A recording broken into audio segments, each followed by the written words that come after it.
Great. Well, next up, I'd like to welcome Yaroslava Bukhonska.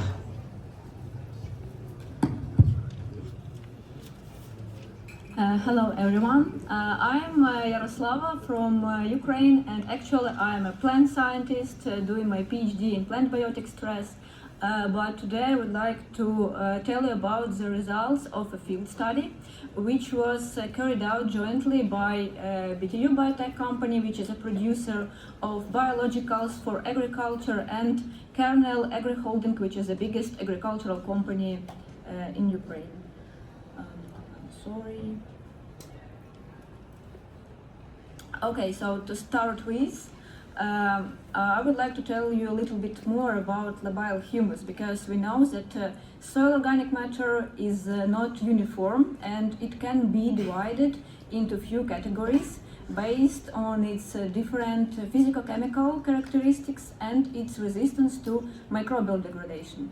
And as we all know very well, and other speakers have highlighted it very well, that soil organic matter content is very difficult to be monitored, especially if we are talking about short-term changes.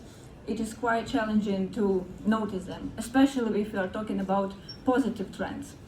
So we have decided to work with labile humus, which is water-soluble organic compounds, to monitor short-term changes and to see which processes dominate in the soil. And we have also decided to study some microbes in the soil, because we know that microbes are crucial for aggregates formation, and on their side, aggregates, stable aggregates in the soil are responsible for storing organic compounds in the soil. They protect them from oxidation and microbial degradation.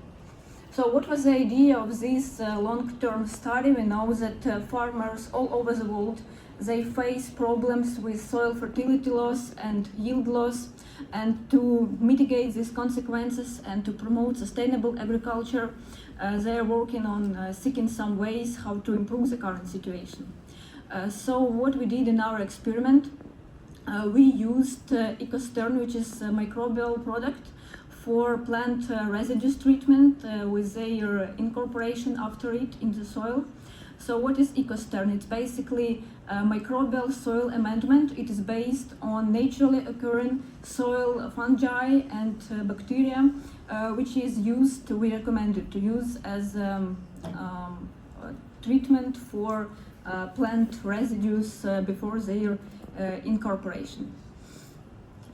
So actually what backs up our idea of soil microbial enrichment, as it was previously discussed, microbes are crucial for stable aggregates formation, but they also are able to produce necromass, so stable organic compounds which are resistant to degradation.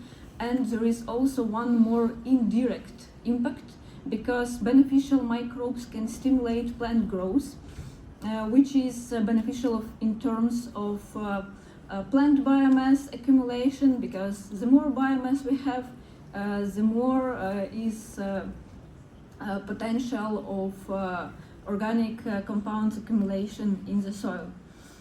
So here you can see the design, the scheme of our field experiment. We had Bayer control.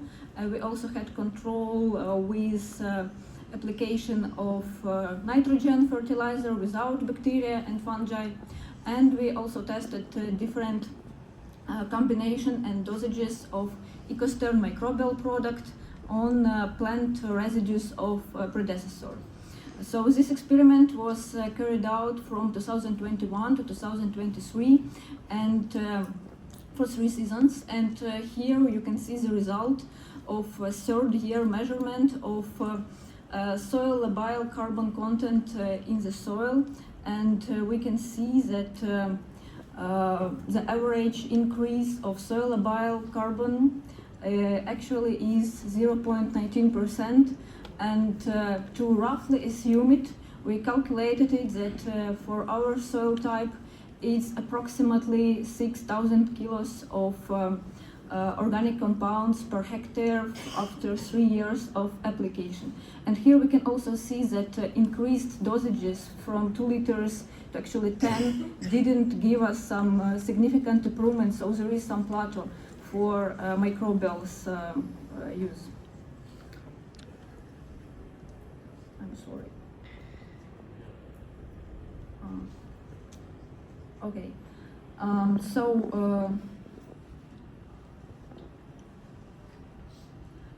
So here you can see the dynamics of this process, because obviously dynamics is interesting for everyone. So from 2021 to 2023, we can already see some positive shifts even after the first year of application, and based on different types of treatment, we can see small differences in percentage of increase. And we also introduced an coefficient, organic matter transformation coefficient, to get us deeper understanding of direction of trends of processes in the soil. So this coefficient consists of sum of ammonifying bacteria, so their number ammonifying and amylolytic bacteria, divided by nitrogen mineralization and immobilization coefficient. So in general, the higher this coefficient, the better are conditions in the soil. They are more beneficial for organic matter accumulation. And here we can also see some positive results after biologicals application and residues treatment. If we are talking about microbes, we have also used trichoderma fungi count to assess how do they reside in the soil after treatment, and the number of trichoderma fungi is also an important soil health indicator. It actually relies heavily on climatic and weather conditions, so it varies throughout the year, but we can see that after treatment this fungi resides in the soil and continues working.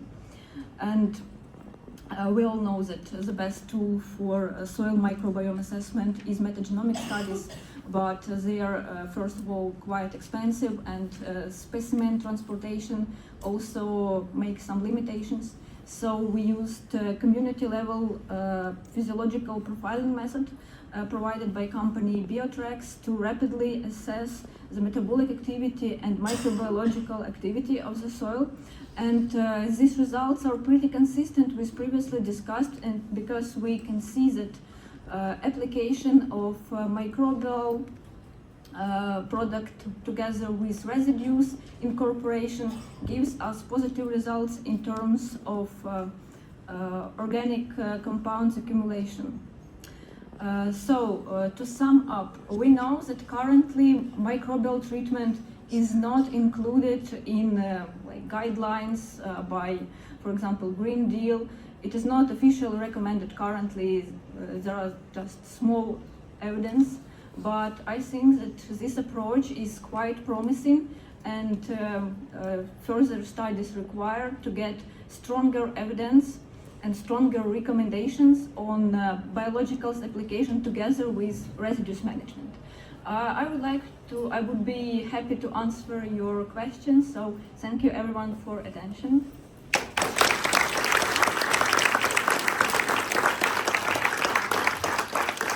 Thank you very much. Are there any questions?